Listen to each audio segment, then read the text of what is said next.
Since the fall of the Mauryan Empire, a period of 500 years of domination of the provincial powers existed. Local leaders didn't manage to unify the region, but this was until the 4th century. The Gupta Empire was an ancient Indian empire, existing from the mid to late 3rd century CE to 543 CE. At its zenith, in the 4th and 5th centuries, it covered much of the Indian subcontinent, especially in the north. A period of overall prosperity and growth followed, and continued for the next 2.5 centuries, which came to be known as a Golden Age in India's history. The ruling dynasty of the empire was founded by the king Sri Gupta. The most notable rulers of the dynasty were Chandragupta I, Samudragupta, and Chandragupta II, alias Vikramaditya. Their origin is debatable. According to several theories, they originated in the present-day Uttar Pradesh, a region where a lot of historical proofs from that time had been discovered. But other sources are speaking about the Bengal region as the homeland of the early Guptas. Anyway, we have to move forward.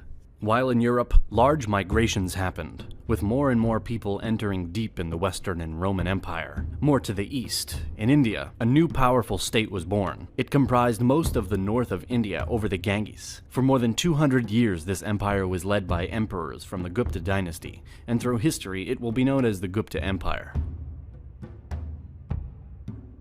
Chandragupta I. In 320, he managed to conquer the neighboring states. Between 330 and 376, the emperor Samudragupta extends the empire from the Indus to the Gulf of Bengal and to the mountains in the north. In the southern kingdoms of Pallava, he defeated Vishnugapa and created tributary states. Many other northern kingdoms were incorporated into the Gupta Empire, destroying 9 kingdoms and subjugating their 12. His campaigns led him in many directions, conquering more and more. Not every conquered region was annexed. He gained Pataliputra, a very important city which will become the capital of Gupta. Continuing on the east coast, Dakshinapatha and other border small states were conquered. This campaign has expanded and strengthened the power of the Gupta in north and east of India, gaining the important commercial wealth of this region, as well as the large manpower necessary in production and possible wars. Between 376 and 415, Chandragupta II strengthened its administration and encouraged commerce. Historical and literal evidence shows that Chandragupta II, called the Son of Valor, has achieved military success against Western satraps, who ruled in the west and central India. By doing so, the empire expanded to the coast of the Arabian Sea. In the first half of the 5th century, Kumaragupta, the son of Chandragupta II, ruled the empire from Bengal to Kathiawar, and from Himalaya to Narmada.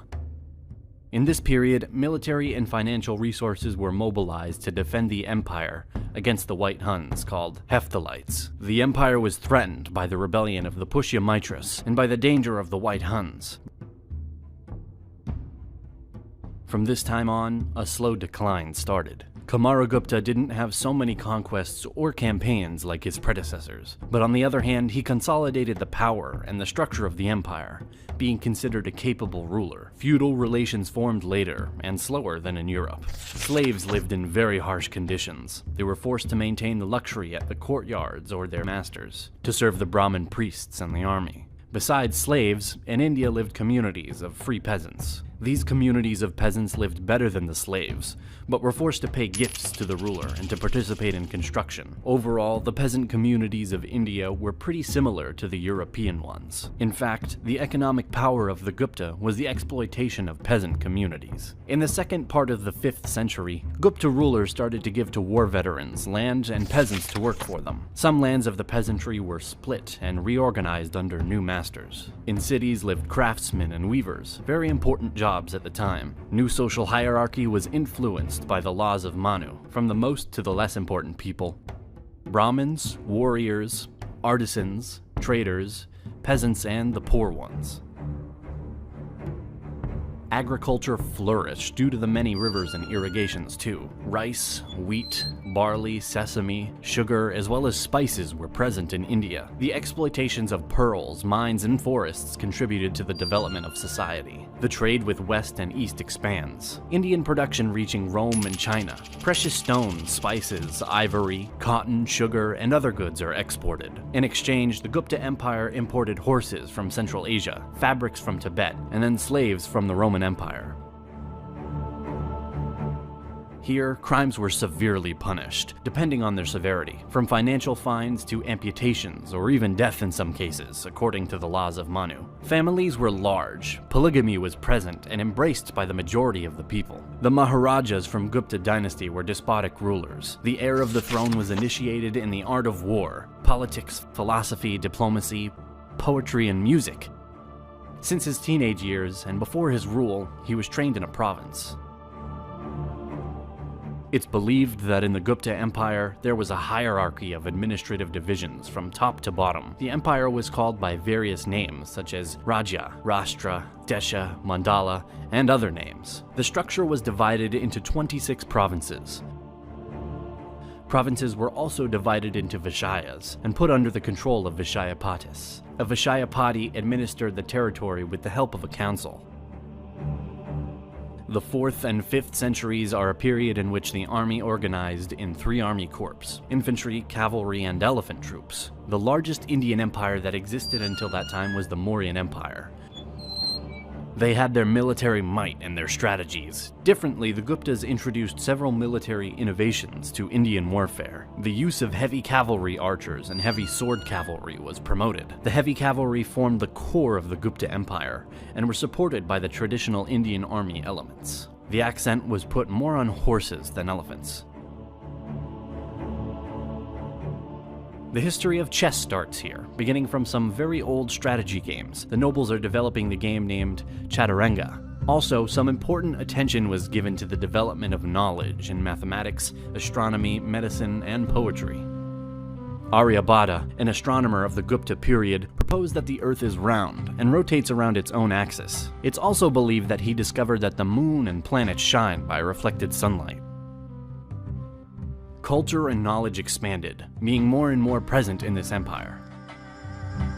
Kalidasa, one of the biggest poets of India, created many literary works of art.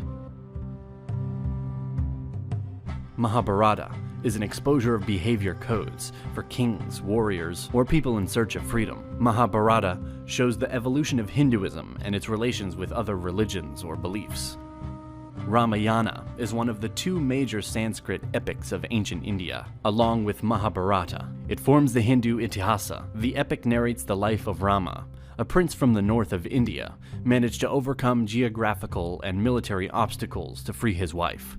These 2 poems, Mahabharata and Ramayana, combined the historical myth with the truth to put in light the universal fight between good and evil. The Guptas were traditionally a Hindu dynasty.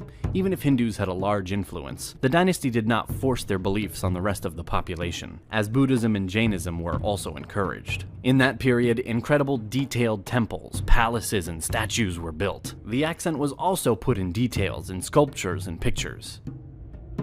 A balance existed between Hinduism and Buddhism, and it wasn't clear which one will become the dominant religion or belief in the next centuries. Gupta kings fought against Saka. Scythian rulers from the northwest of India subcontinent were considered foreigners. Gupta Empire also fought the Huns, who came from Central Asia at the end of the 5th century. The Gupta state was attacked by the nomads more and more. The central administration collapsed in time, and the empire became weaker, and as a result of that, many local leaders declared their independence and separated from Gupta. In the 7th century, the empire collapsed. The north of India was divided between many other small kingdoms that fought each other. We are planning to cover more details about the rise and collapse of Indian kingdoms and empire. If you want to know more about this,